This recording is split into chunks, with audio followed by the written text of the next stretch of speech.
yeah, oh yeah. Welcome to the 8th annual Carroll Biz Challenge. Let's hear it for our contestants. I'm Mike McMullen, president of the Chamber. The Chamber is proud to present this event to you. 8 straight years. We're also celebrating our 95th anniversary as a Chamber. How about a round of applause for the Chamber? You should have been given a sheet where you can download our mobile app. We'd like you to do that, please. That's the one commercial I have. Now I'd like to introduce you to the 2 men who are going to guide you through today's show. And for those who have been to the Biz Challenge in the past, these gents are not going to be strangers. Our first MC that we have, he is a lawyer. He's an entrepreneur expert. He goes by the Entrepreneur Store by Ibid. Mr. John Wheatman. Mike. All right. You got to be in the light, John. They don't have a light on you. Yeah. Good to see you, John. You're better in the dark. Okay, John, who's going to win the hockey thing for this year? Who's going to be our actual Stanley Cup winner? Do I get odds on this? It's going to be the Blackhawks, right? Chicago Blackhawks? Or the Washington Capitals? Or the Washington. One or the other. I'm from Chicago, so it's got to be the Blackhawks.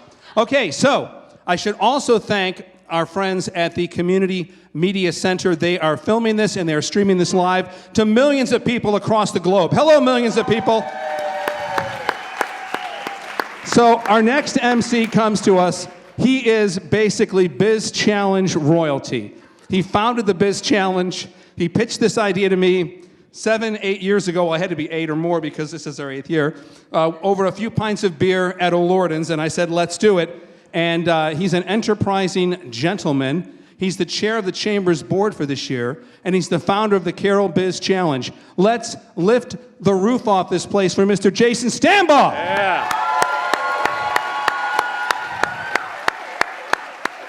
Love you, buddy. Jason's got a bit of an owie on his forehead that he's going to explain to you guys a little bit later. So we're going to all have a big, oh, sorry, Jason. All right, I turn things over to our gents here. Lead us through a great show. Thank you, Mike. Let's give it up for Mike. Thank you. I want to mention our sponsors in a minute. You're certainly going to get a chance to know many of them in a little more detail and see the list of what's here. But it would be, even this is a gross understatement to say that we could not have a Carroll Biz Challenge without our sponsors. The prizes get bigger and better every year. The participation level gets bigger and better every year. First prize tonight is worth over $21,000. Yeah. Let's learn a little more about our sponsors.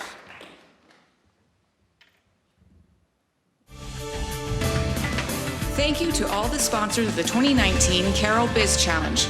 Our founding sponsors: 127 Creative, Community Media Center, Carroll County Economic Development, Magic, Miller, Resources for Entrepreneurs, Point Breeze Credit Union, Ting. Our platinum sponsors: Advantage Internet Marketing, Carroll Occupational Health, Kenora Brake, McDaniel College, Town Mall of Westminster. Our gold sponsors: BGE, BSSF, Carroll County Public Library, Enter Exit Escape, The Entrepreneur Store, The French Twist, Lehigh Cement, NWSB, Penguin Random House, WTTR Radio, Town of Mount Airy, the City of Tawnytown, the City of Westminster. Our refreshment sponsors: The Food Chick, Julia Nova's, Furnace Hills Coffee Company, Miscellaneous Distillery, and Once Upon a Crumb. Thanks again for supporting local entrepreneurship and innovation right here in Carroll County, Maryland.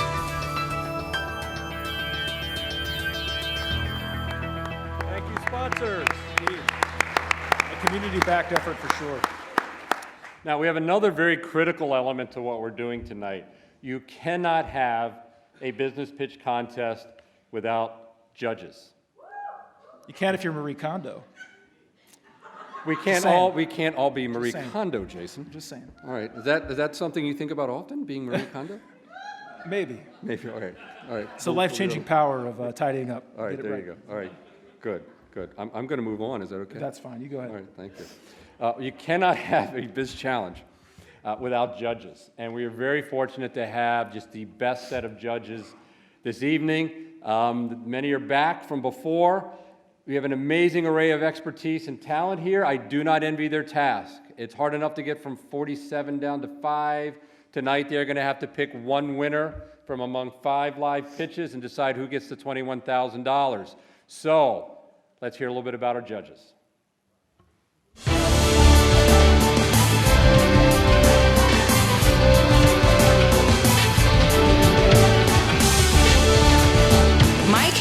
Mike Gibble is the CEO of Gibble Enterprises Holdings, a diversified holdings company and initial stage venture capital firm. Currently, GEH has 6 portfolio businesses ranging from self-serve beer tap technology, architecture, and real estate holding. Amy Wallace-Yingling. Amy Wallace has over 18 years of experience in strategic marketing, competitive intelligence, and consumer market research. She has aided Fortune 100 and 500 companies in sales development, change management, and executive decision-making. Currently, she serves as the Small Business Development Center Regional Director, providing marketing, management, and financial assistance to startup and expanding businesses in Carroll, Harford, and Cecil County. Josh Cohn. Josh Cohn has been president of Cohn Creative for over 30 years. He leads the company in developing and publishing Carroll Magazine and Hanover Magazine. His work has ranged from small nonprofits to national organizations. He's a marketing designer by trade with an in-depth knowledge of electronic media and production. He's known for his no-nonsense approach to creating a successful business. Trisha McLean. Trisha McLean has over 20 years experience in advertising and marketing and believes in working with companies and products that help disrupt the status quo. She's a strategic leader in delivering targeted digital and traditional media campaigns to help bolster and grow brand awareness and messaging. She currently serves as the Director of Marketing for Ting Internet. Please welcome to the stage the 2019 Carroll Biz Challenge judges. Thank you, judges. It's a good-looking group. Well, we do have some rules. We got judges. We also got to have some rules. We don't have many, but we do have some rules. So Yes. in terms of the order of business tonight, our 5 finalists, each one of them will have 5 minutes to pitch their business idea, no more, no less. And then they will have 7 minutes of Q&A with our contest judges. Pretty simple. We'll cycle through till we get to the very end, and at the end of the evening, we will crown our 8th annual Carroll Biz Challenge winner and give them the largest grand prize that we have ever had of over $21,000. This prize pool will be $5,000 in cash, plus a ton of additional giveaways from our community. Again, a community-backed effort. There's so many services that you will need to launch and sustain your business. And so it's so great to see this continues to get cool, like lots of great consultation. Yeah. Even, look at that, 3 months of free rent. Yeah. That's incredible. Yeah. When's the last time somebody gave you free rent, John? Yeah, never. Your parents As far as I know, I maybe don't think kick so. it back to the 70s. Oh, no, that was never free. I paid for that in many ways. Well, awesome. Well, an incredible grand prize. Let's give all these folks that contributed this a big There it round of is. There's applause. the number. Let's hear it. Unprecedented. $21,352. So our judges and our finalists obviously are doing a lot on stage, but you guys out in the crowd have an extremely important role to play as well. The first thing we really need you all to do is to give John and I a little bit of help, because when the time runs out, we have to have a polite way to let them know their time is over. So our polite way to do that is we just start clapping. So let's practice. Let's go. So when I start doing this, That's it. there we go. So we'll clap when their time is over, whether it's for the Q&A or whether it's for the pitch. Okay, we'll do it again. Yeah, I like that. I like that. All right. You can never have too much clapping. Never too much random clapping. And then probably the most fun thing you're to do tonight, other than clapping for 475 times, that's almost bigger than our grand prize, the number of times we're going to clap. But more exciting than that is that you guys get to pick our People's Choice Award winner and decide who gets a grand. Let's give that a round of applause. All right. You get to vote. It'll be awesome. That's it. So, after all of that, we've heard about sponsors and judges and rules, and we've been on Twitter already. It is now time. We have 5 groups here in the audience. We are going to start with pitch number 1. Group number 1 is Battleground. Please help me welcome John Wah, Mike Boris, and Anthony DeJesus to the stage.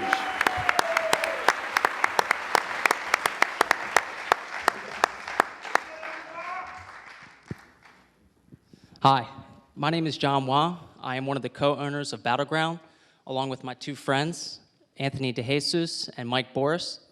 We'd like to start off by thanking everyone who plays a role in the Carroll Biz Challenge. It's such a great opportunity for local small businesses, including ours. We'd also like to thank our families. If it wasn't for their support during the long days and nights getting Battleground started, we wouldn't be here today. We're going to start off with a little brief promotional video during which I'm going to introduce both Battleground as well as the owners. Battleground is a gaming lounge and entertainment center. We have three components to our business. The first is the lounge, where people play video games, arcade games, and group gatherings. The second is our event center, which is where we host gaming tournaments and other large events. Last is our VIP room, where we have private parties, including birthday celebrations. Anthony is a small business owner, and he can sell anything from used cars to kids' bounce houses. He is the face of our company, and he manages the day-to-day operations at Battleground. Mike is also a small business owner, and he specializes in marketing. In addition to marketing, he is the mastermind behind the infrastructure of Battleground. I also own a few small businesses, including 2 medical groups, and I manage the accounting side of Battleground. Our mission at Battleground is to create a safe and stimulating environment for people to enjoy gaming, socializing, and competition. At Battleground, we have top-of-the-line technology, including HD monitors, a variety of gaming systems, and retro systems for us older folks, and hundreds of the most popular games. Today, a lot of people struggle with slow internet speeds at home. Thanks to Ting and their superior services, we at Battleground have lightning-fast internet that provides seamless gameplay, no lag, and fast download speeds. At Battleground, we're more than just gaming. We have arcade games, air hockey table, a pool table, and even a snack bar for the whole family to enjoy. We can host many different parties and celebrations, up to 100 guests. In the future, we plan to host dances, and we're working on developing an after-school program.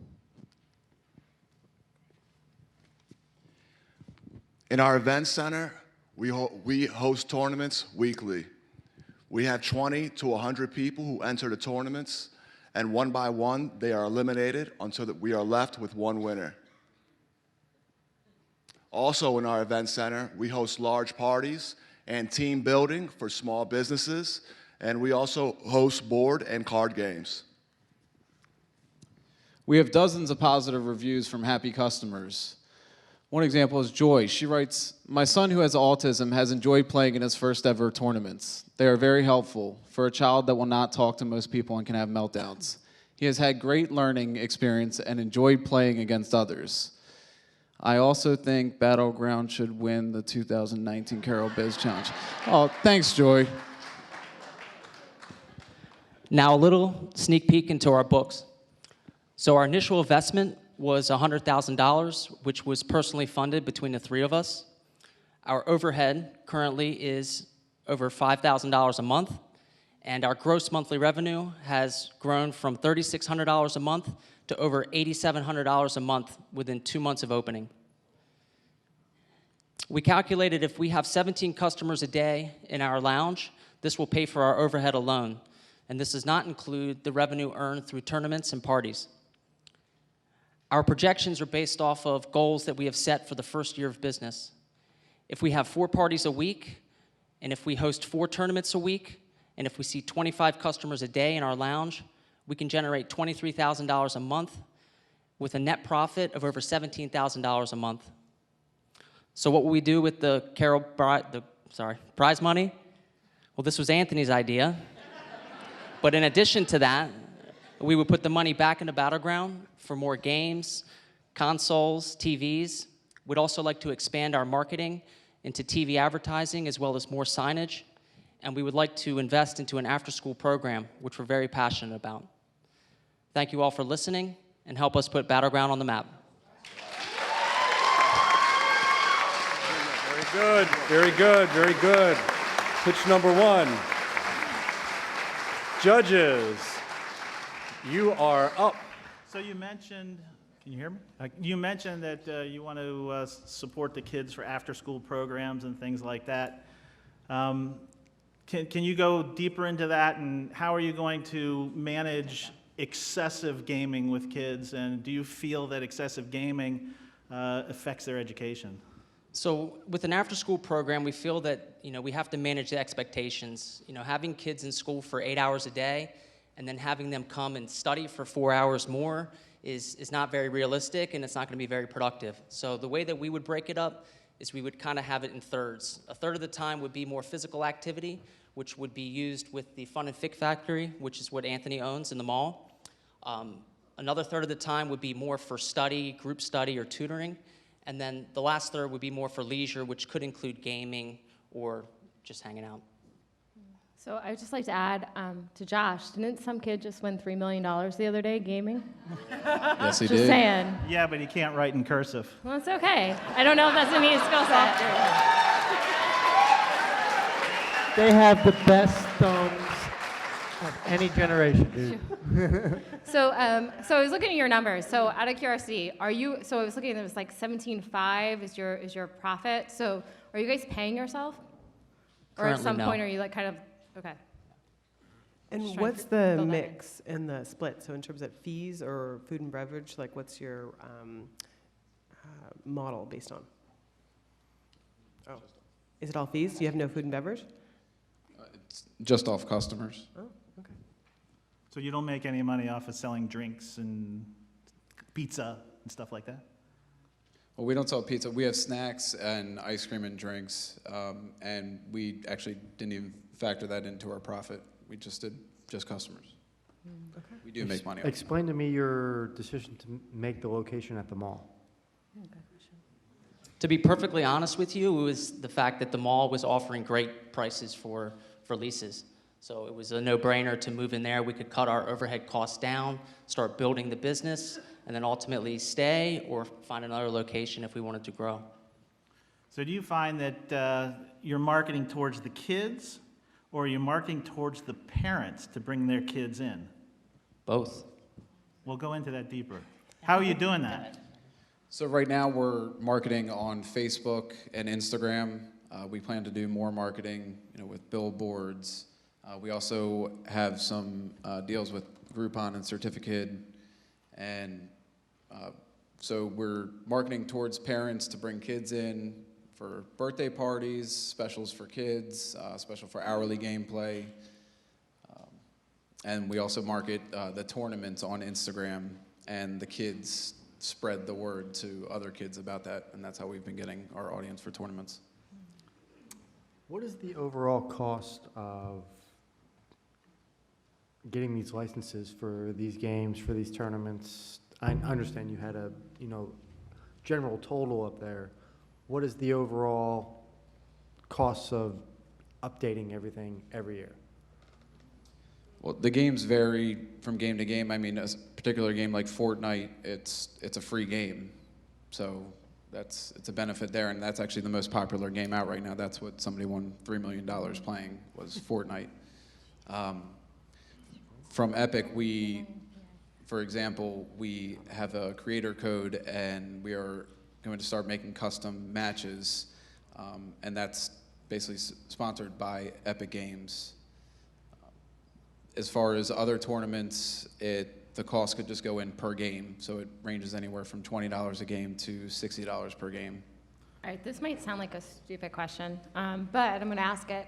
How long can you stay that? Like, so is your race based upon how long somebody's playing a game? Like, is it per person? Like, I'm just trying to figure out how you're, rating, how you're making maximum amount of money on a person coming in to play a game. So the hourly, we have game passes. Okay. So they come in for a half hour, 2 hour, 3 hour, or all day pass. And we have a an app that we customize to set up that can tell from every station we have how long each person has been playing on that system. And they can stay there as long as they want to stay, as long as they're playing away and having a good time when you're collecting money. As long as Okay. they paid for the time. And How many computers are actually in the main gaming area? so we have 28 stations in our lounge area. We have another 34 stations in our tournament or event center. And then we have another 16 stations in our private party room. So is that about 50 or 60 computers? I think it's about 78. Okay, so, and what kind of wattage do those computers pull? Pass. Do you mean it?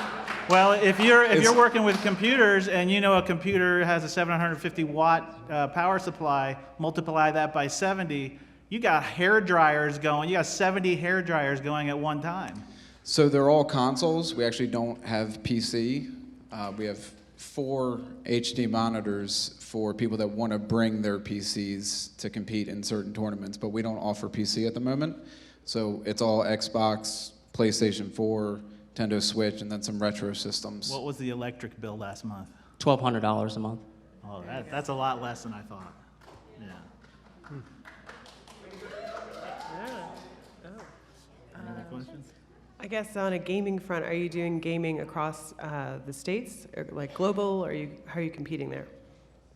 So right now we are just doing gaming locally. However, the matchmaking key that I actually just got a message that we were granted while we were sitting here from Epic, are now going to be able to market nationwide and have people log in online to our matches that are in our tournament center. You guys have 30 seconds left. Let's figure out, tell us what it costs to enter a tournament, what it costs to do some advertising right now.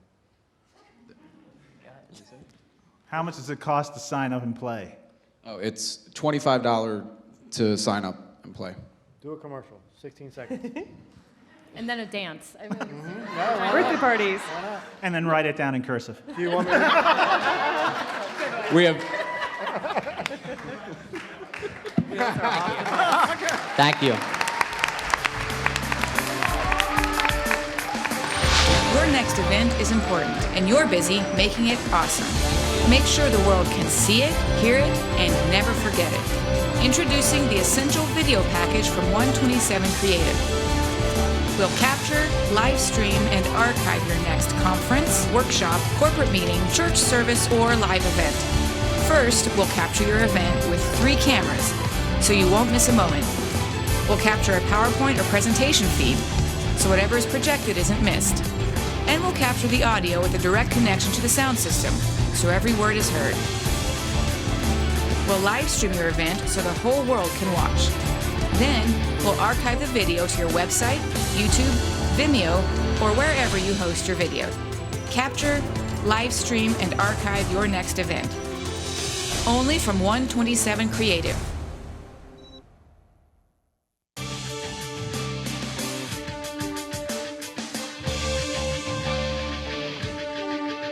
This is CM Sportsnet,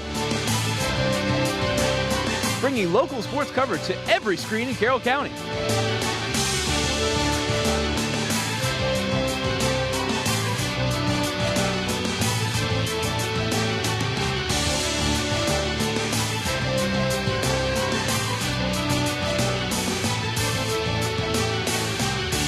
He's a kid that, like I said, his name, you don't see it in the newspaper a lot, but without him, kids like him, nothing else happens.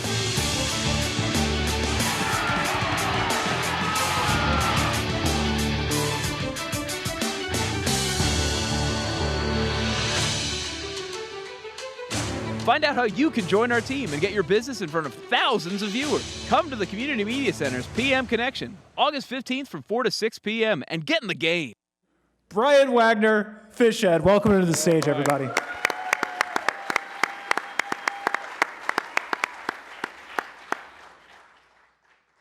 So I welcome this opportunity, and I appreciate the time to be able to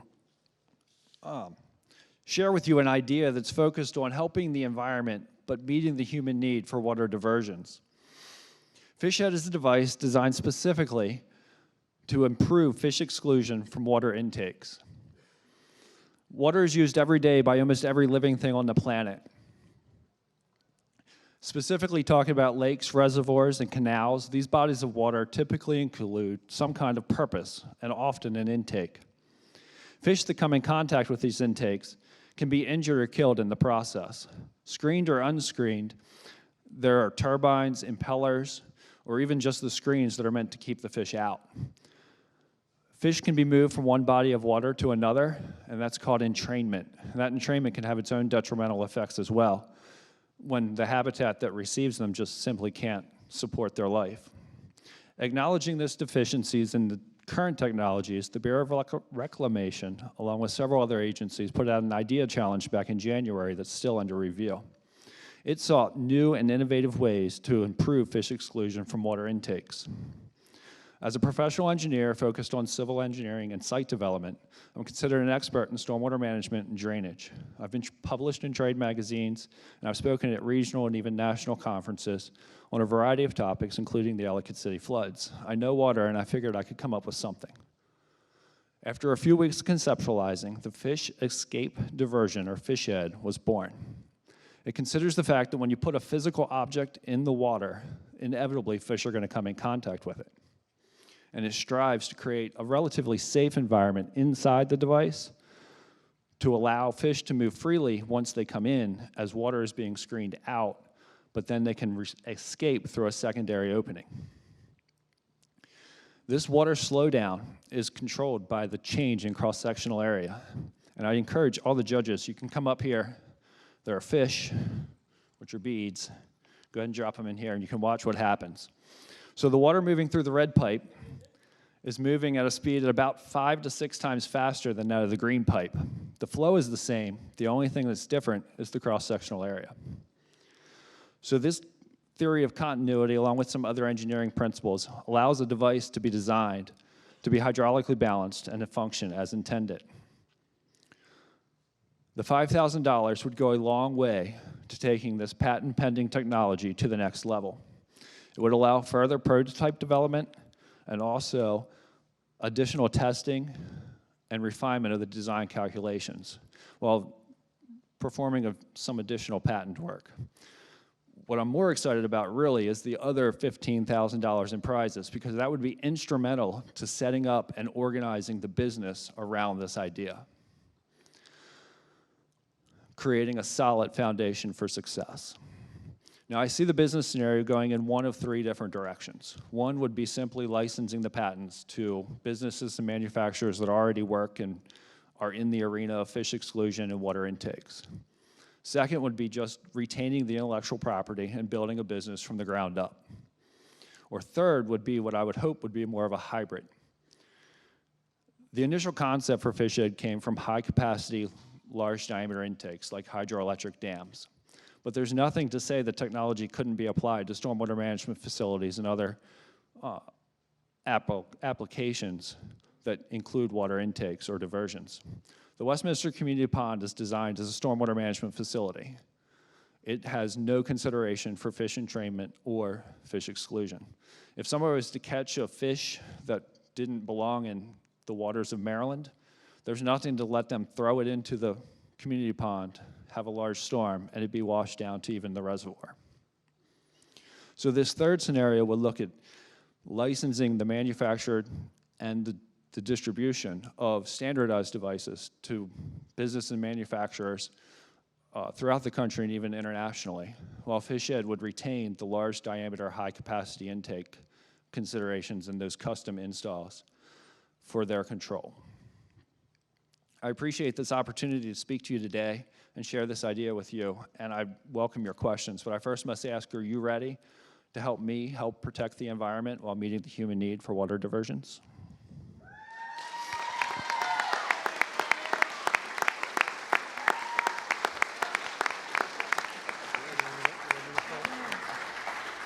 I understand everything from a pond perspective, but especially from a dam perspective, because that affects migratory patterns of fish and everything like that. How does a single device, which doesn't look very big to me, affect the bigger fish and everything like that? Are you going to put it in a net? Are you going to... Right. Well, this device is just meant to show the principle of the slowdown. When you look at the calculations, if you look at the calculations that I showed, it actually meant for like 36 and 48 and 54-inch pipes. Even from the Liberty Reservoir has a 10-foot diameter pipe that runs from the Liberty Reservoir to Baltimore City for the drinking water. So it would be designed to handle the intakes for those size, those large diameter, high capacity intakes. This was meant just to show the principle of continuity and the ability to change once it passes the entrance to change the speed of the water. So depending on the size of the piping and everything like that, where is it? Obviously, This is just an example. It doesn't have the screening. There's an emptying tank. Yes. Even from a dam perspective, where is it being dumped? On The other fish side would of the dam? escape back into the reservoir or the body of water where they came from, and the water is being diverted through a cylinder screen inside the device. But from where they came from still interrupts the migratory. Correct, but if they were, you don't necessarily want the fish going through the hydroelectric turbine or the pump Without a impeller doubt. or that. That's what it's to Without prevent. a doubt, but the concept is supposed to allow the migratory patterns to continue. Not necessarily. Like from are there not containment systems and everything like that? You would want to keep them contained, or it's not meant to promote the flow of fish through it. It's Okay. meant to keep them from being inadvertently entrained or sent somewhere they weren't supposed to be. Okay, I consider myself pretty technical, but can you take this and put your marketing hat on, and I want to buy into your company, and I don't understand it. So We don't get it.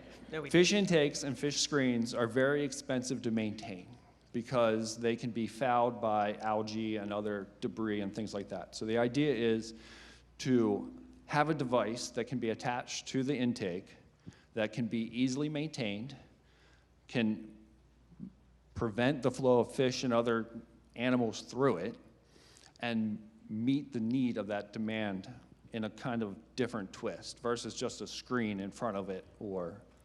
You're still talking to engineering for me. Okay, so you've got a large body of water. They go through this pipe, which is a small pipe, which goes into a holding tank, which diverts them back to the large body of water where the rest of the water goes into this other body of water. Correct. Okay. Yes. Then I did understand it. You do understand it because the intent is that the fish don't actually come into the device, but inevitably some fish are going to come in contact with it. I have a question. What? Okay. The fish take a U-turn. Basically. Yeah, they make a U-turn and they We're go back to where they came minimizing. from. Yes. So here's a question. Can this be used for other things? So for example, I know there's some major issues in the Mississippi that have to do with fish that are invading waterways. So can this be used in a sense of trying to prevent these fish from, I forget what they are, the crazy ones that jump up and try to attack boats. But it's snakefish. It's a huge deal. Yeah. So it can be used for things like that too. Yes. So that's question one. Sorry. And my other question is, and I remember it was in your presentation, but how did you first get into this? It was a grant contest, or Well, it was an idea challenge worth $75,000 from the Bureau of Reclamation. Okay, and did you place in that at all, did It you is say? still under review. It's still under review. Have you worked with any university systems, so like University of Maryland or? Not yet. Okay. No, the idea, Have you considered that? I'm just curious. not completely. I mean, I came up with the idea back in January, February, submitted it in May, and basically wanted to move the idea along. Along came the Biz Challenge, the opportunity to take it from an idea and a concept that's basically on paper to a prototype.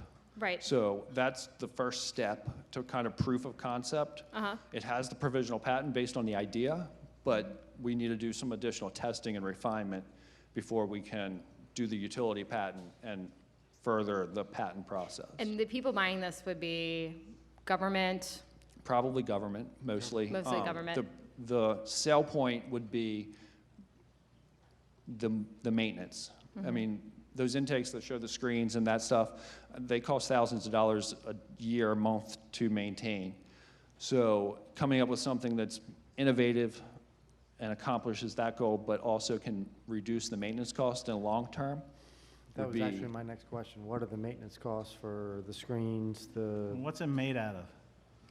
PVC?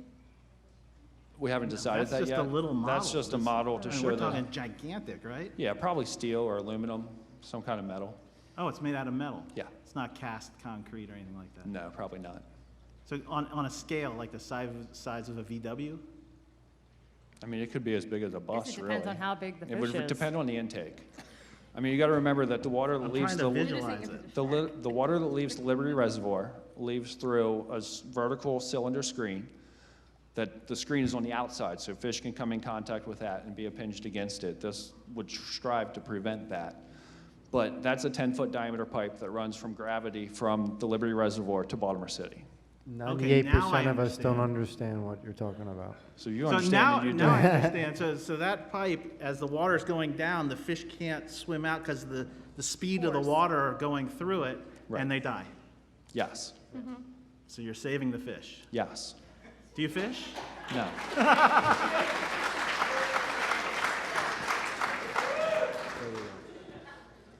You're probably wishing for less marketing-focused judges right now. No, it's fine. Yeah. If only we had an engineer on this panel. Oops. We could have this solved. We have an architect. But We have an next architect. year, next year we might have to recruit you. But I'm not an engineer. And this is why. So for like a space like Liberty Reservoir, do you have a sense of what that would cost to fabricate? And then how that would save I guess it's Baltimore City owns it, right? Yes. How Baltimore much City would owns they it. save? I don't know. So how are you going to sell it? We're testing. We got to get the prototype first. The prototype.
Magic's vision is to make our community a hub of tech innovation and entrepreneurship.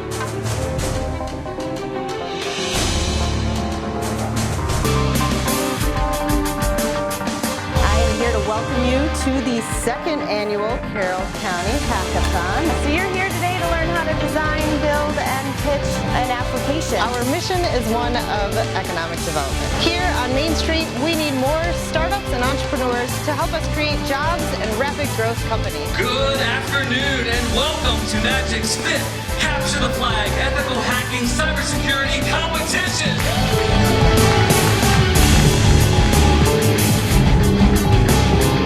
Through Magic's innovative programs, we are working to attract, develop, and support aspiring tech entrepreneurs to help us meet our mission of turning the Westminster Fiber Network into new jobs, new companies, and new investments in our community.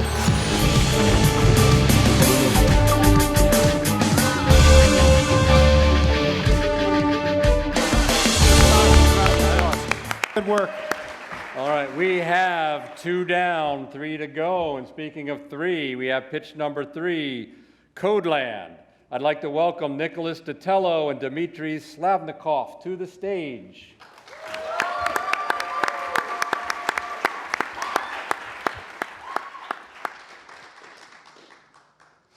So imagine what a generation of Carroll County homegrown tech entrepreneurs would look like.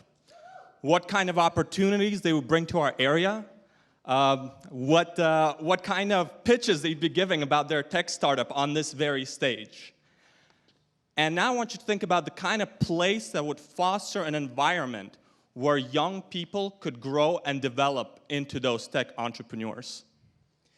We've imagined it, we've seen it, and now we're ready to make it a reality.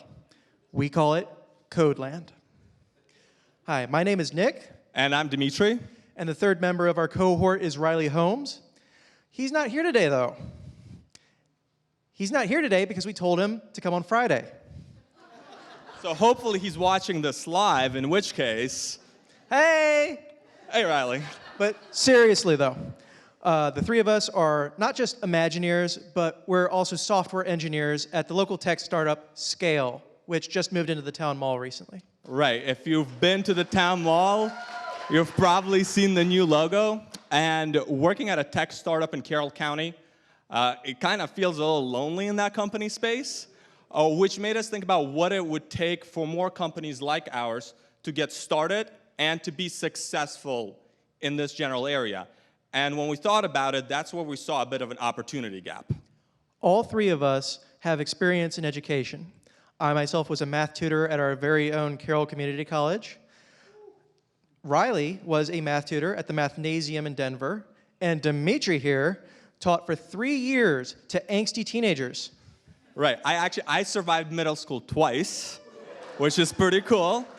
And I think it's that education background and that lens of looking at things that made us notice that young people in Carroll County who might be interested in technology or programming have relatively few places to go and gain those particular skills or to apply those talents in this really what's a booming field of software development. I can tell you as someone who grew up in Westminster that the opportunity that we're trying to bring to you today, I didn't really have when I was a student. I didn't really learn to program until I went to college. And as you can see behind the map behind me, there's a lot of chains in other counties, but we want to bring a chain to this county. Right, and as Nick will probably tell you, you really don't have to wait all the way until college to get into programming, which is why Codeland would be a place for middle and high school students to come, get instruction in real-world programming languages, learn coding patterns, learn software development algorithms, which at the end of the day, that's the kind of stuff that really ends up being on your professional resume one day. We're not reinventing the wheel here. We're just taking real, proven resources and organizing them into a structure. And what's important is how we build that structure. It makes it to where children can understand the content. Right, I think it's that confluence of our education experience and our engineer experience which allowed us to put together a curriculum which we think could get somebody who's at a very beginner level, work and swivel through that curriculum, play to their strengths, play to their interests, pace it properly, until they get to a place where they can themselves create some really cool, some really creative stuff, while at the same time working on their logic, working on their math, and becoming all around just a well-rounded student. Every time one of our students will be sitting down and working on these problems, they're going to be building real problem-solving skills and also have the opportunities to work on challenges that will prove mastery. Right, and while we do want Codeland to be a place to pick up a lot of skills, we don't want it to be just a place to come take lessons, get some tutoring hours. Ultimately, the goal is for this to become a hub for like-minded people, for tech-minded people to come together, to network, to make friends, to find collaborators, to make something together, and create a community to which they're giving back just as much as they're learning. And as part of building that community, we would need to hire locally and get talented mentors to teach students at about 1 mentor to every 5 students. At least right now, our goal is to capture that 3 to 6 p.m. after-school crowd with about 15 to 20 students to start at 2 to 3 days a week, running at only about $15 for a session, and we'd be recommending about 2 to 3 hour sessions to really get in depth. We're ready to fill that critical gap in Carroll County. Thank you.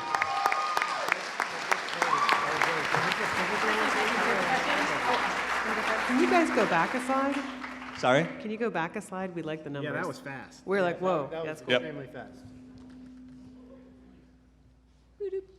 Dun, dun, dun, dun. Okay, so based on how many students a month and that kind of stuff, do you have those kind of figures, like how you so- make money from this? We'd be paying our mentors about probably $12.50 an hour, and they'd probably be about 3 hours per session, 2 hours per each session for the students, and then 1 hour of overhead for preparing and ending the day. And then we'd probably have about maybe 15 students a week. So 15 students, 2 hours a week. Try to keep it pretty busy in the store. So, Huh? can I, all right, go ahead. I still didn't understand. So what does it cost for a student to come in to learn 2 weeks worth of, or 4 weeks or 8 weeks? How does that work? Sorry, I wasn't clear. There was so the students would be paying about $15 per hour themselves, and we'd recommend that they'd come in for 2 hours at a time. $15 an hour to get tutored in this, or to take your course type of stuff. That's right. Okay. So how are you different than the franchises that you guys had listed, up there? Like, what makes you different than them?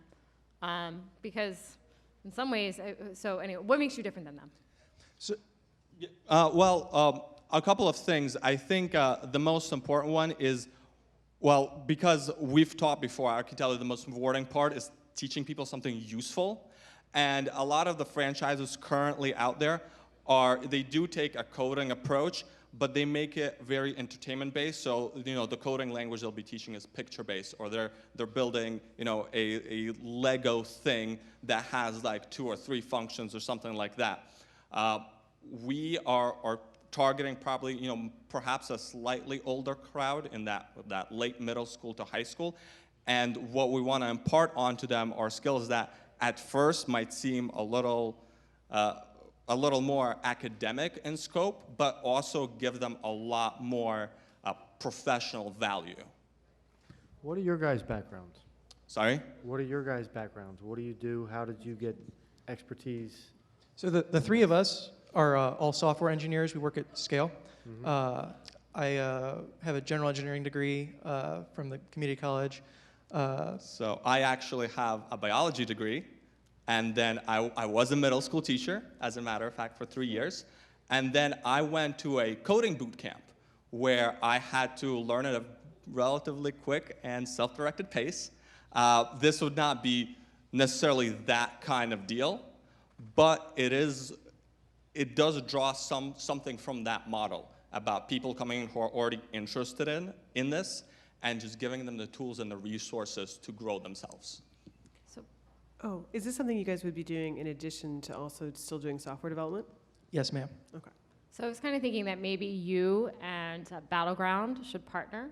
Yeah, at the mall, make it happen. And try to bring in that, you were talking about the academic part these guys were talking earlier. Maybe you guys could work something out.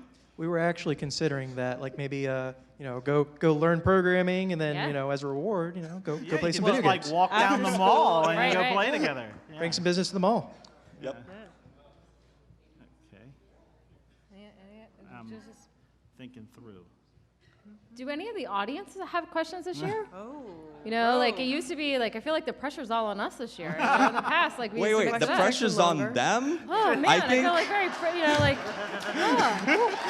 good one. That might cost you in the voting, though. I All gotta right, say. so if you were to take all the junior highs, middle school and high schools. How many? Yeah, not how many, but how many kids do you think you can pull? How interested are kids in programming that you can make a buck off of it? Well, I can tell you right now, we have an intern at Scale who's 17 years old, and he's pretty much learned everything from the internet, but he's doing the production level code that is very, very, very good quality. They're very interested in it at that age. And I think the bigger problem in that case is that he had to learn it in this unstructured way, and you can imagine how much more he could have gained from something that was laid out for him to cater to his inclination for programming.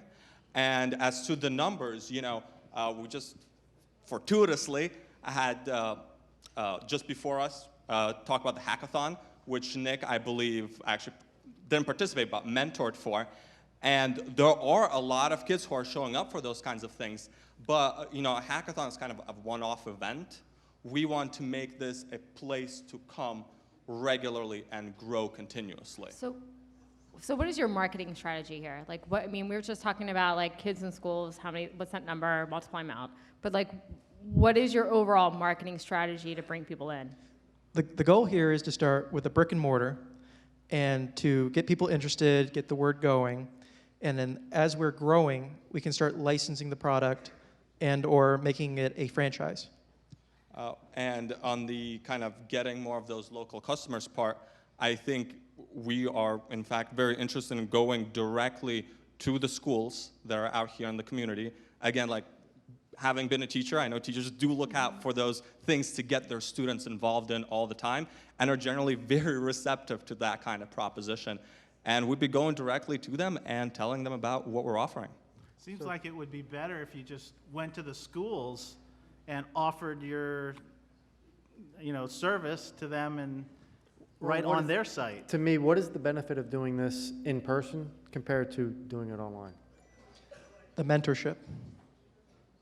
That mentorship is critical. I can tell you personally, having that mentorship of having somebody that can tell you how to go about and do these things, it's very important to people. Right. Some people might be able to figure it out from a book, but once you get, it's just also not a thing for everybody to just do it by themselves. And if you can do that, that's great, but there are so many people out there who need something more, who need that personal touch, and that's what we're trying to provide. Right, so have you guys started at all with this? Have you tested out? This is like brand new. This is just like the new idea. This is what we're thinking about doing, right?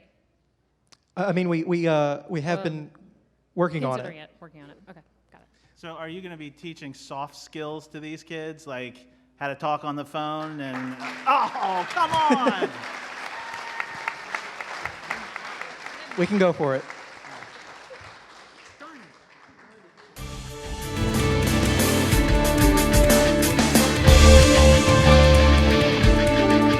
What I have found over my many years is that most entrepreneurs are just not good business people. They need to learn that skill. But what they bring is the passion and the ideas and the excitement, which is awesome. And that's where Carroll Community College comes in with its unique Miller Resources for Entrepreneurs program. We offer everything an entrepreneur needs to get its business started and to keep it up and running. How to start a business, how to write a business plan, all the way up through getting your business marketed on social media. So often business owners are great at their craft, but they're not great at the business of their craft. Me taking the opportunity to embrace all that Miller had to offer was me engaging that side that wasn't the strong side, the business side of running a business. After 25 years of working in healthcare food service industry for corporations, it's kind of scary to go out on your own. Miller helped me organize all my random thoughts into a business plan and helped identify where I needed to be. Miller provided the structure that I needed in order to make not only a short-term plan, but a long-term plan. Before I knew it, I had a company. Miller is a great resource to help you come up with how to approach the next step in your growth as a business. Congratulations to the contestants, and let the competition begin.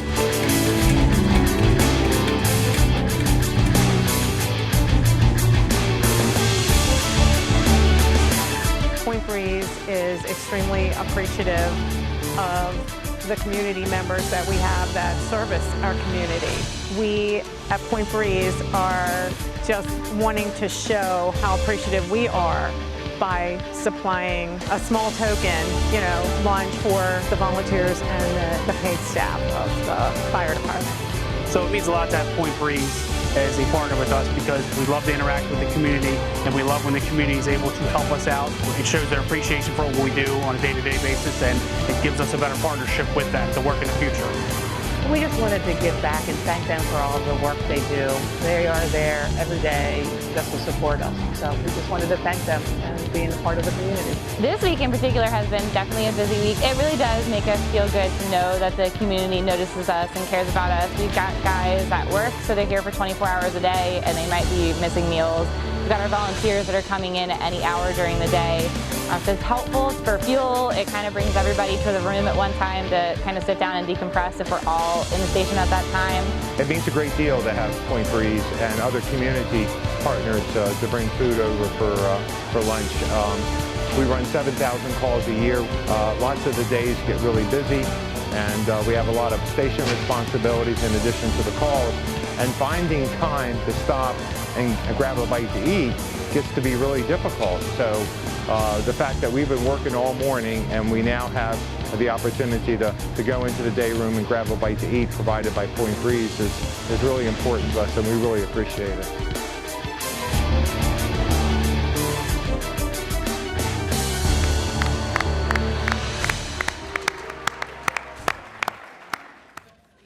To our next presenter.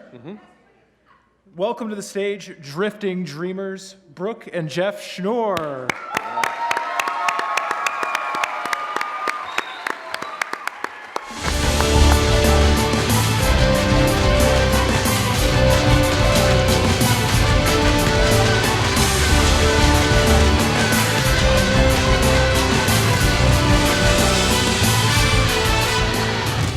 Ladies and gents, this is the moment you've been waiting for.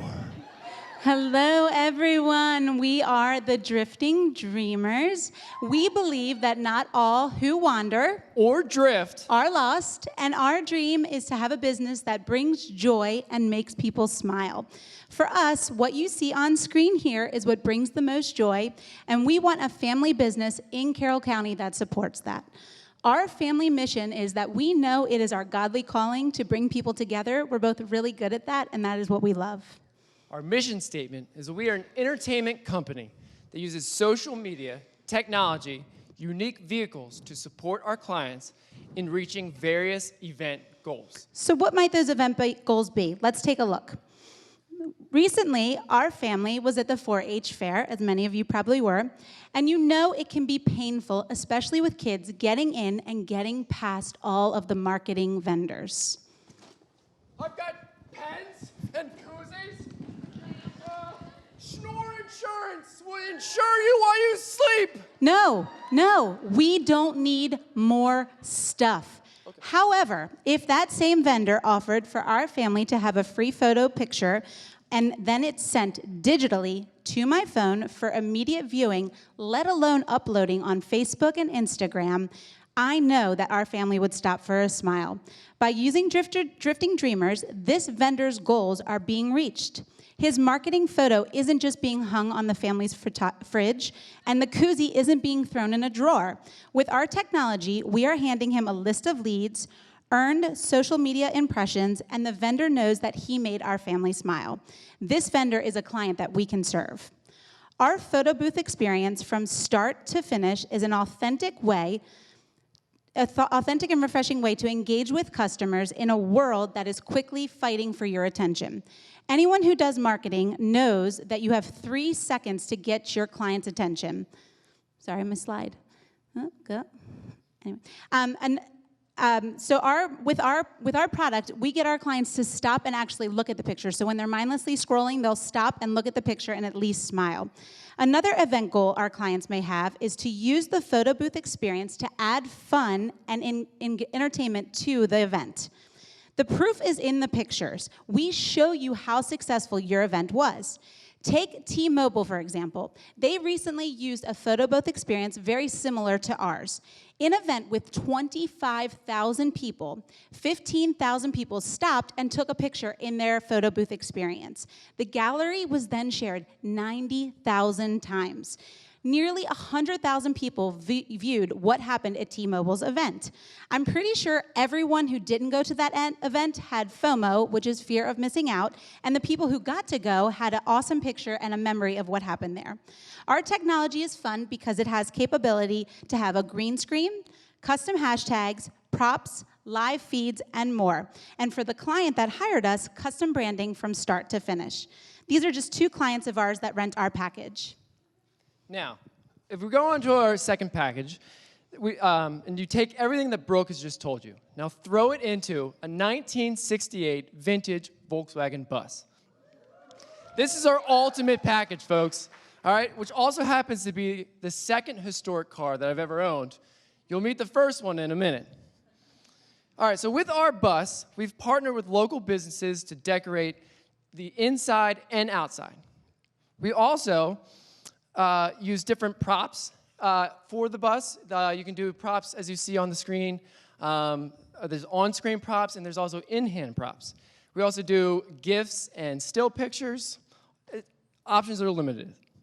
Our third package is just renting the bus. You can rent the bus to drive away at weddings. You can use it in films. We've partnered with photographers for photo shoots. Let's just say that Carroll Arts Center's, I don't know, showing a 60s movie, and they were like, hey, let's get some advertisement here. What? We have also rented the bus for photographers to use for save the dates, anniversary photos, and there's so much more. There is no limit to what you can get when you rent a vehicle with the Drifting Dreamers. Now, let's talk about the dream. Now, I've always wanted to have a mobile entertainment on wheels, and hopefully some beer can be included in that. Now, I've always wanted moving food, a food truck. Our business is moving in this direction, and we're so pleased to announce that Jeff's first vehicle, A 1974 Volkswagen Thing, will be at the Maryland Wine Festival this September, serving non-alcoholic drinks for all of the attendants. In a world where technology has everyone looking down, we are an entertainment company. The smile. Dang it! Slide. Go ahead, Josh. Oh yeah, I'm all over this one. The slide. So this is very near and dear to me because I when I was dating my wife, I called her and I said, "Guess what? I bought a new car." And she went, "Okay, great." And she's expecting me to drive up in a Camaro, and I drove up in a '64 VW bus. Yes, they're the best. So, anyways, okay. So it seems like you're not talking about printed sheets here. You're talking about putting it all electronically. Mm-hmm.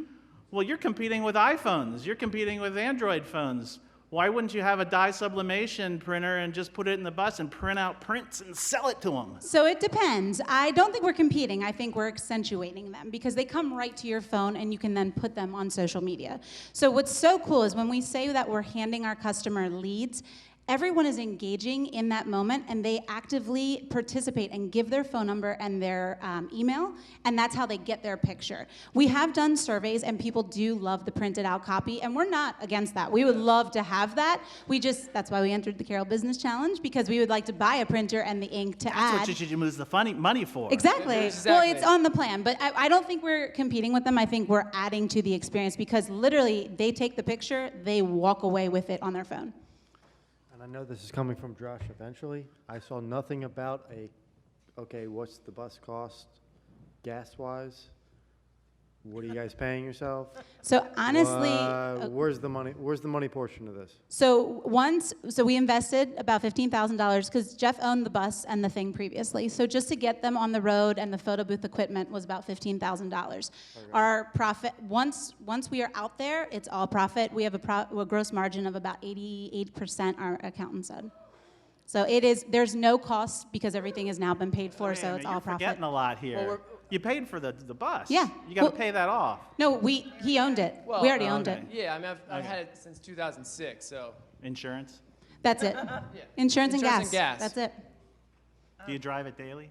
No. He loves to. Don't lie. He I loves to. I would love to, but if we have a babysitter, yes. How are you guys promoting yourselves? So we actually previously have owned a marketing business, so we're very, I feel like, tech savvy when it comes to marketing. So we do post across all platforms of LinkedIn, Twitter, Instagram, Google. And honestly, I would be disappointed if we did an event and we didn't book more events. So like we did the barbecue stroll downtown Westminster. We did it for free. They allowed us to do it.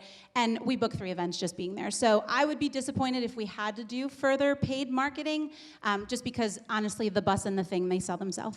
We do give away a lot of business cards, and usually hear a lot of people saying, oh man, we gotta get in touch, or it's someone similar to you who has, like, oh, I had a bus when I was, and the conversation starts up that way, blah, blah, blah, and usually it was like, dude, we gotta bring them to our next party, Yeah. or like whatever event it is. But we do market socially.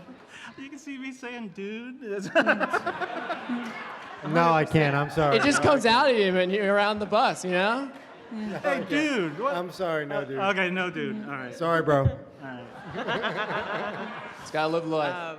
We've actually used these at a number of events, and people do love them. And we've had both printed photos and digital photos, so all of it. Printed photos. No, I agree. We agree completely. We want do. printed photos, yes, but just for our startup, it was kind of one of those things where the having it text right to them was better profit for us at the time. Okay, so cold weather. Yeah, it gets cold outside. Yeah, thank you. Yeah. So You know what I'm saying. No, You you're go right. to a party. I know and- exactly what you're saying. Well, we hear the mall is like the place to be. It sounds like so maybe the mall. But there's lots of People aren't going to run out of a party in No. 30-degree We weather. just did totally one this true. Saturday in torrential downpour, Oh, and yeah. we did it. So, it was but fine. In cold weather, I mean, yes, there also are buildings that are larger that can. We tried to come here tonight. I mean, we tried to set up here to show you. The Carroll Arts Center We're said not that. opposed to driving into a Yeah, building. they said this stage would not support the bus, and we're like, oh, okay. All right. And being up here, I totally get it. Can't you just turn the heat on in the vehicle? Like, I'm I sorry? just I don't understand. Can't you just turn the heat on in the vehicle? Yeah, but people got to go outside and they got to Yes, stand in line. I mean we could have it God, heated as the you get out there, troubles but that a we lot of and there's a lot of breweries that you could just drive right Yeah. in, you know. We've and set also, up. like, as far as photo shoots and all go, people love the bus with a flannel blanket. I mean, we've already booked a few photo shoots in the colder months because it has that aesthetic appeal. Especially with like Christmas tree Christmas places, trees, you know, that they want to put Do it you right guys have there. any sense of how far you'd be willing to travel in terms of like break even? We currently have a wedding booked down in Virginia. Yep.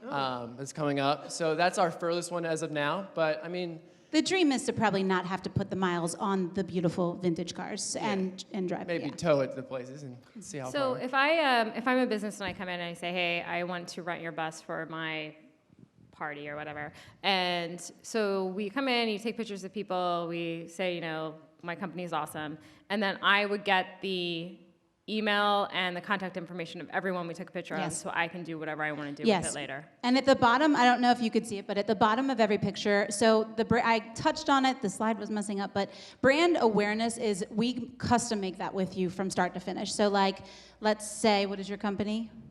I don't know. Maybe T-Mobile. finish- Let's just maybe say it fi- was. yeah. Well, let's say it was T-Mobile. We can custom to the like when they come up and they touch the screen, it says T-Mobile on that screen. Right. Then when they take that picture, we custom make a logo that goes on every single picture. So Mm-hmm. you know we'll always throw in our website at the bottom, but it's mainly your logo as T-Mobile, and it'll have your whatever you want it to say. Thank you for taking a picture. It has your, you know, and then it's always, it's programmed to have like your hashtag, whatever Yeah. like your event Yep. is.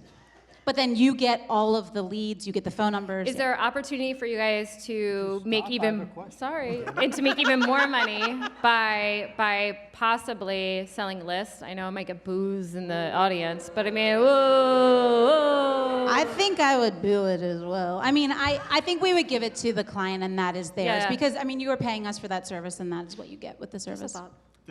Oh, sorry. Go ahead. Damn it, Sorry, dude. sorry. What is your ultimate goal with this? Do you want more vehicles? Do you want Yeah. to expand it? Where do you want to go with this? Our ultimate goal is to. Oh, sorry. Mic up. Oh, mic up.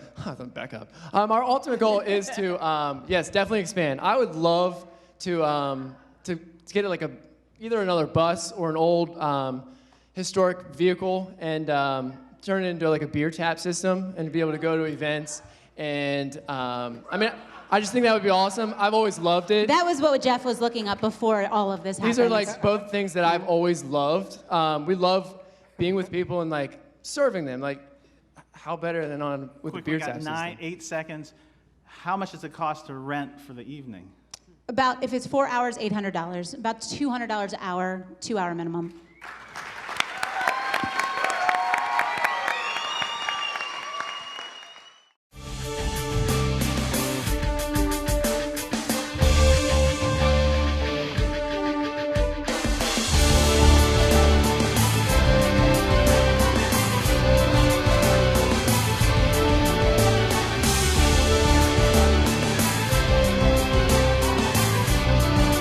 Crazy fast fiber internet is here, built by Westminster and powered by Ting. See if the best internet is in your neighborhood at ting.com/Westminster. Let's give Ting a round of applause. Love Ting. 4 down, 1 to go. Next up on our stage, please help me welcome Nomi and Casey Davis.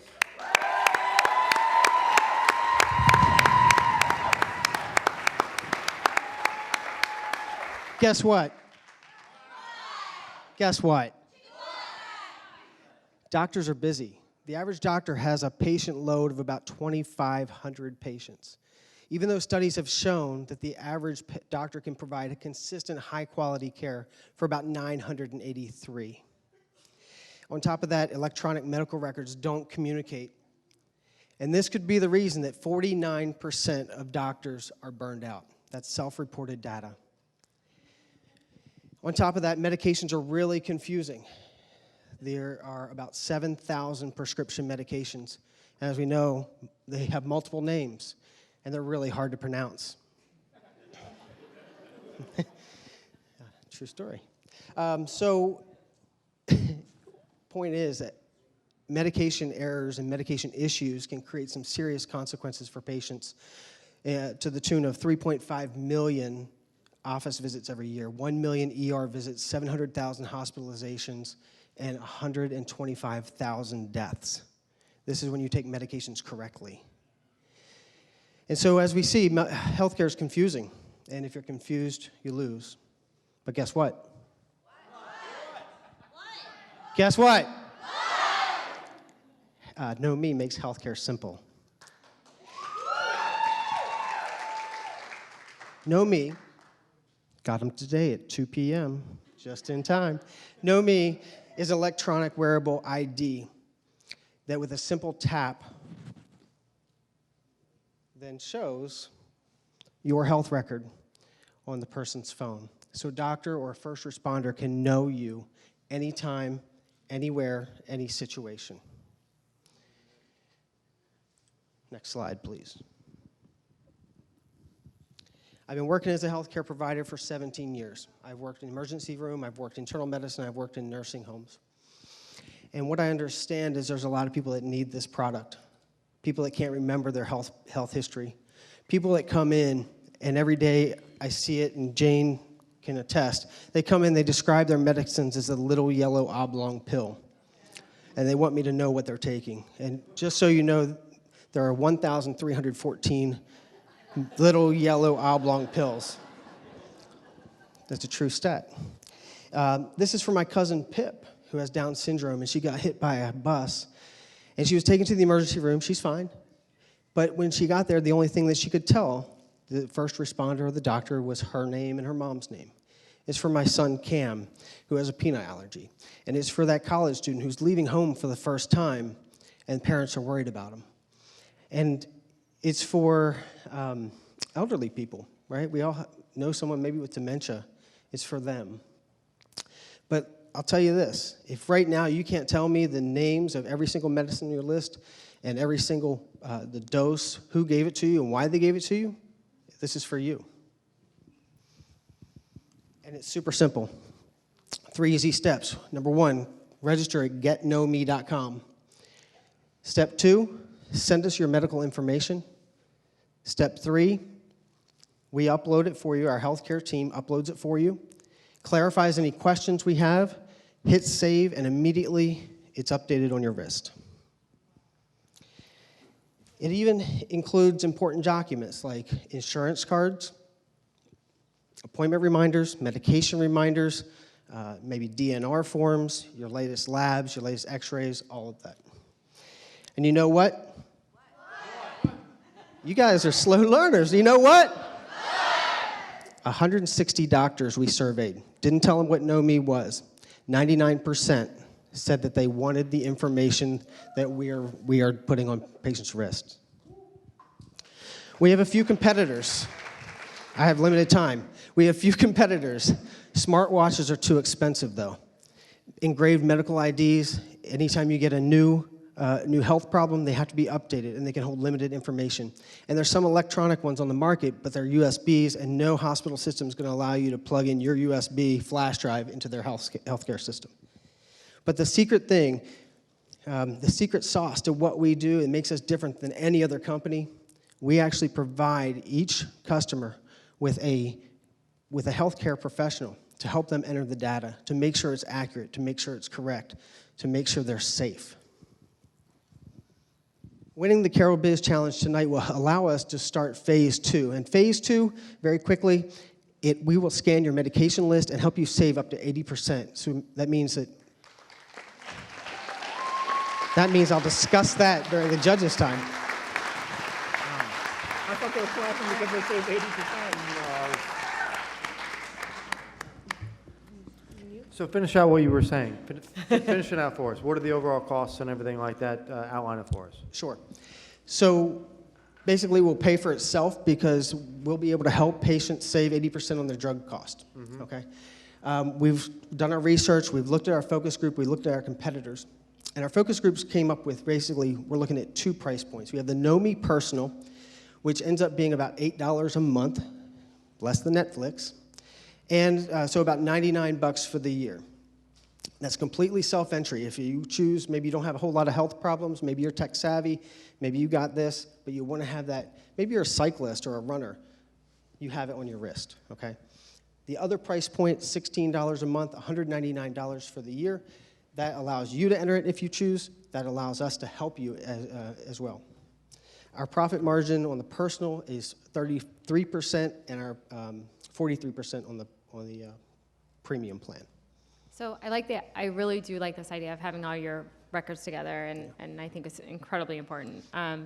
My question for you though is, you have to wear this device, a watch, for people to know that you have it, right? Like you have to wear a watch, is that correct? So I guess, is there an app for that? We are completely web-based, HIPAA compliant. We've worked with SwitchBridge to help build our platform. It's built to the High Trust 9.1 certification, which in layman's terms, it's the most secure platform that is on the market right now. We do have bracelets, which we really feel like a lot of our elderly patients would benefit from, but we also have key fobs and our wallet card. Same thing, you tap it to your phone and it generates your health history. Okay. Wait, explain the wallet card. Is that, does that have a chip on it, or? It does. It has it can be accessed by QR code, or it can be accessed with the simple same touch technology that I showed you with the wristband. So the touching, let's say I'm in an accident from saying some things I said to the other people here, and and I was wearing one of those. A doctor's going to have your application on his phone? Doctor doesn't need the application. All they need is to touch their phone. It's already built into your smartphone.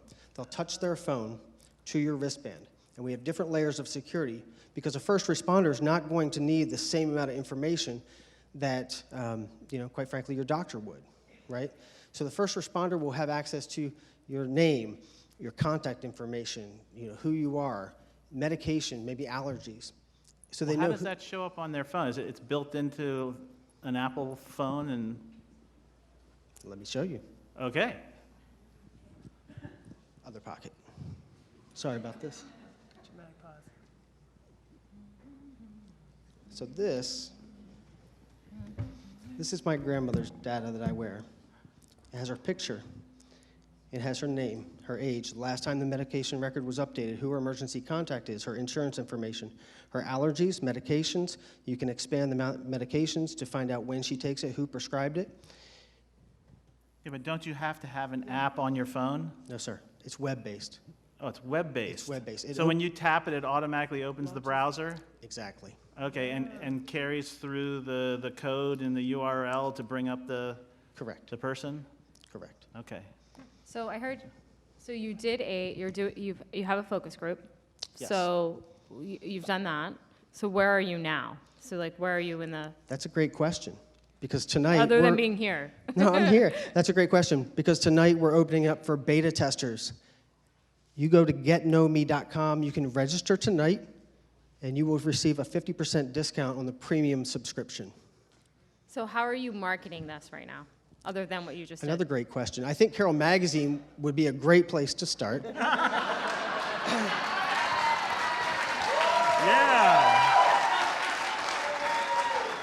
You could probably reach close to 50,000 households at Carroll Magazine. No, I was just kind of. I had to get that in there. I had to get it in. So everyone thinks word of mouth is the best way, and we agree. But we actually have a strategy, right? A strategy to word of mouth to make it a remarkable service so people will talk about it, right? You go to Bridge Club, they're like, what's that? Tell me about your green thing. Oh, I need one of them. Last time you to Bridge Right? Club. I'm not saying Amy, because I know she's too young for that.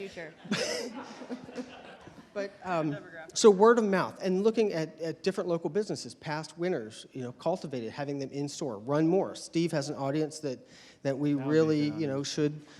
They need to be safe on the roads. Can you custom And logo? but I understand all this for a individual who has these medical issues, the prescriptions that they have to keep track of and everything like that. Somebody younger. I'm not paying $200 a year to keep track of medical records that I can get once and it'll last And 4 that's or 5 fine. years. That's probably really not our demographic. Okay. I put one on my son Camden because he has a peanut allergy. We found out at the Okay. Oriole game. Our word of mouth is our first mainstay, way to go. But we're also looking at partnering with doctors' offices. 160 doctors, 99%. The one that dissented was a breast cancer radiologist who never saw patients, right? So she didn't need that data. We're looking at insurers. Since the article ran yesterday, Blue Cross has reached out to me this morning.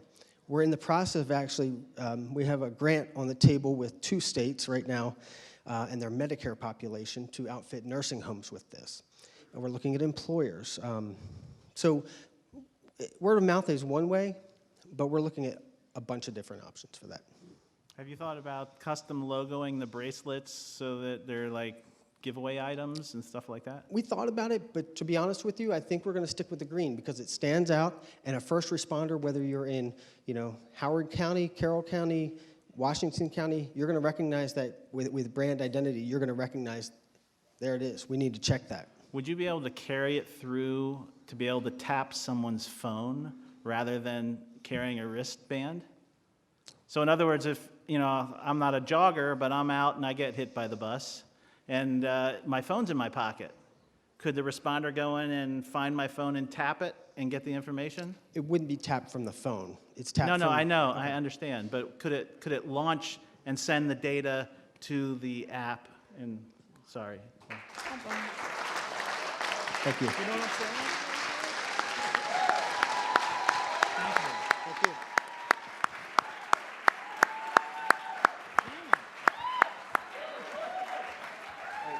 Hey. Now, Dave, who won? Now you can. Is it public information or? I think we're ready. We are ready to reveal. We would like to announce the 2019 Audience Choice Award goes to the Drifting Dreamer.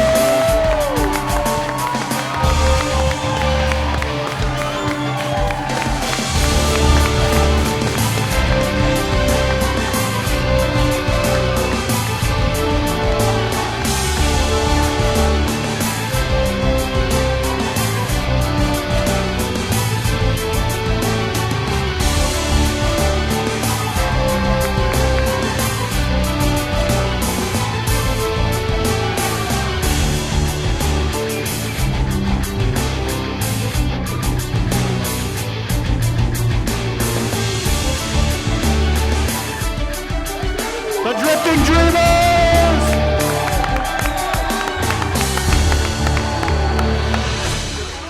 Thank you, Dave and Jesse, Brewery Fire, for helping us with that presentation. Great to do. You open when? Soon. Soon. They open soon. For a while. Yeah. This time it's really soon.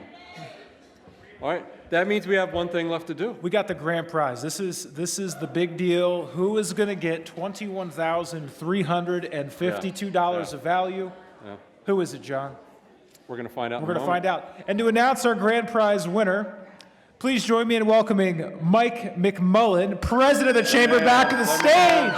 He's a legend.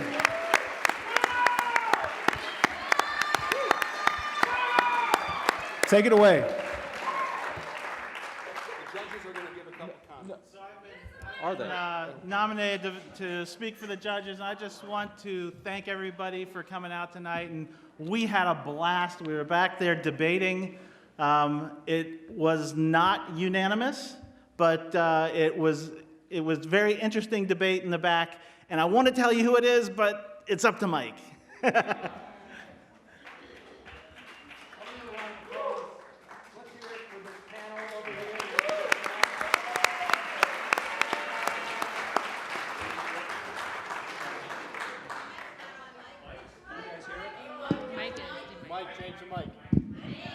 Mike. Bam, let's give McCabe a round of applause. Now it works. Good job, McCabe. Love that tech support.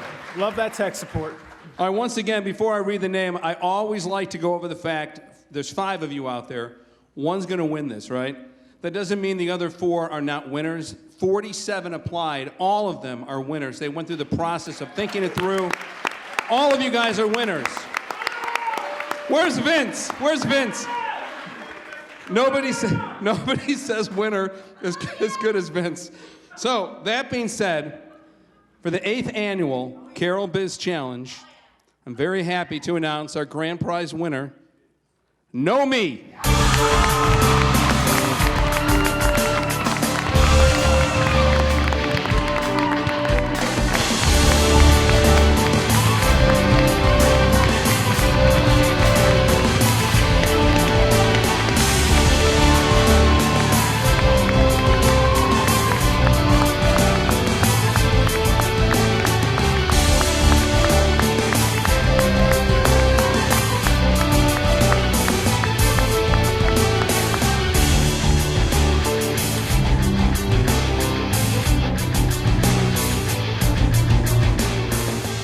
We need a speech.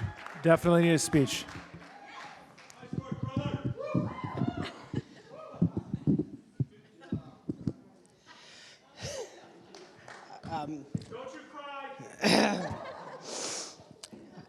As Cam would do.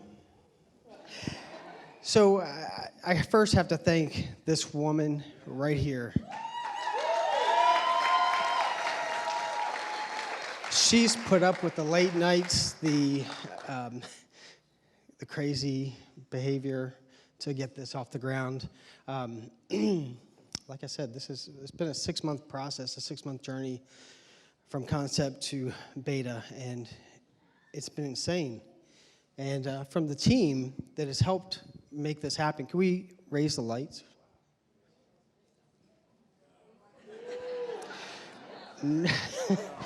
Got that answer. You got a big check. What else could you ask for?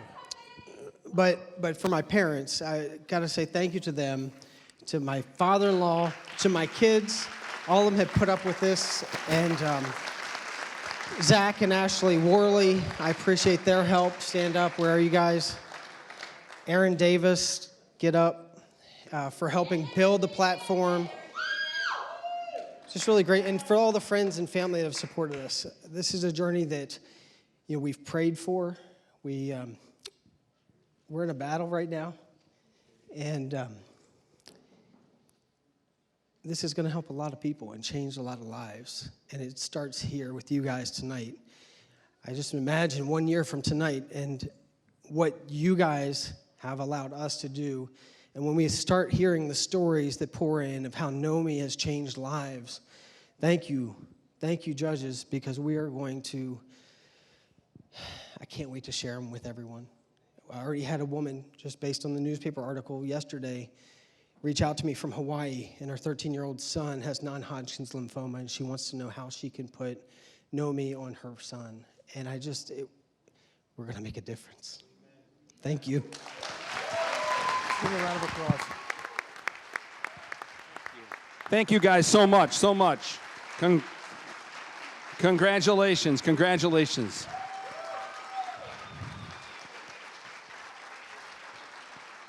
So put it on your calendar. Next year, we're going to have the 9th annual Carroll Biz Challenge. We'd like you all back. But before I turn things over back to our MCs, I have a lot of respect for these guys. These guys carry the show. They make it a lot of fun. We have a sold-out house. So how about a big round of applause again for our MCs, John Wheatman and Jason Stambaugh.